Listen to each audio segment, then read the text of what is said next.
Have you ever looked at a map and wondered, how does Mongolia even survive between two of the biggest powers on Earth, Russia and China? Mongolia is landlocked and surrounded, and it's outnumbered by a lot. So why has no one taken it? This is the surprising story of how Mongolia survives between Russia and China, and the reason is far more complicated than you think. First off, Mongolia is actually huge. It's the 18th largest country in the world, bigger than France and Japan. Mongolia has about 3 million people. So how has it survived around Russia and China? It all starts with geography. Mongolia is a high, dry, and harsh nation.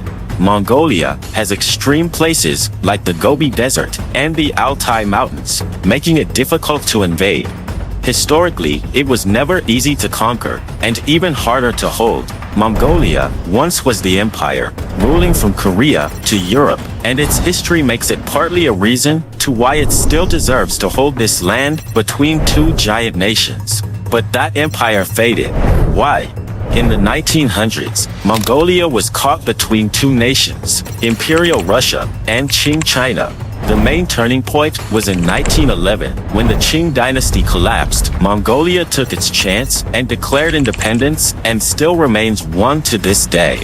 China didn't accept it at the start, but Russia was somewhat okay with it. By 1924, despite the tension between Russia and China, Mongolia had already become a Soviet-style state. This state was run until 1991, until the Soviet Union fell apart, and Mongolia chose democracy and neutrality.